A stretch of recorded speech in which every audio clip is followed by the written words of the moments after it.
ব্রাহ্মণবাড়িয়ার নবীনগর উপজেলা পূজা উদযাপন পরিষদের উদ্যোগে শ্রীকৃষ্ণের জন্মাষ্টমী উপলক্ষে মঙ্গল শোভাযাত্রা র্যালি বের করা হয়েছে।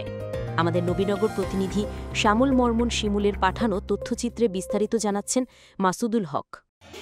ব্রাহ্মণবাড়িয়ায় নবীনগর উপজেলা পূজা উদযাপন পরিষদের উদ্যোগে পরমেশ্বর ভগবান শ্রীকৃষ্ণের 5251তম শুভ আবির্ভাব তিথি জন্মাষ্টমী উপলক্ষে 16 আগস্ট শনিবার নবীনগর হরিসভা মন্দির হতে মঙ্গল শোভাযাত্রা র্যালি বের করা হয়েছে।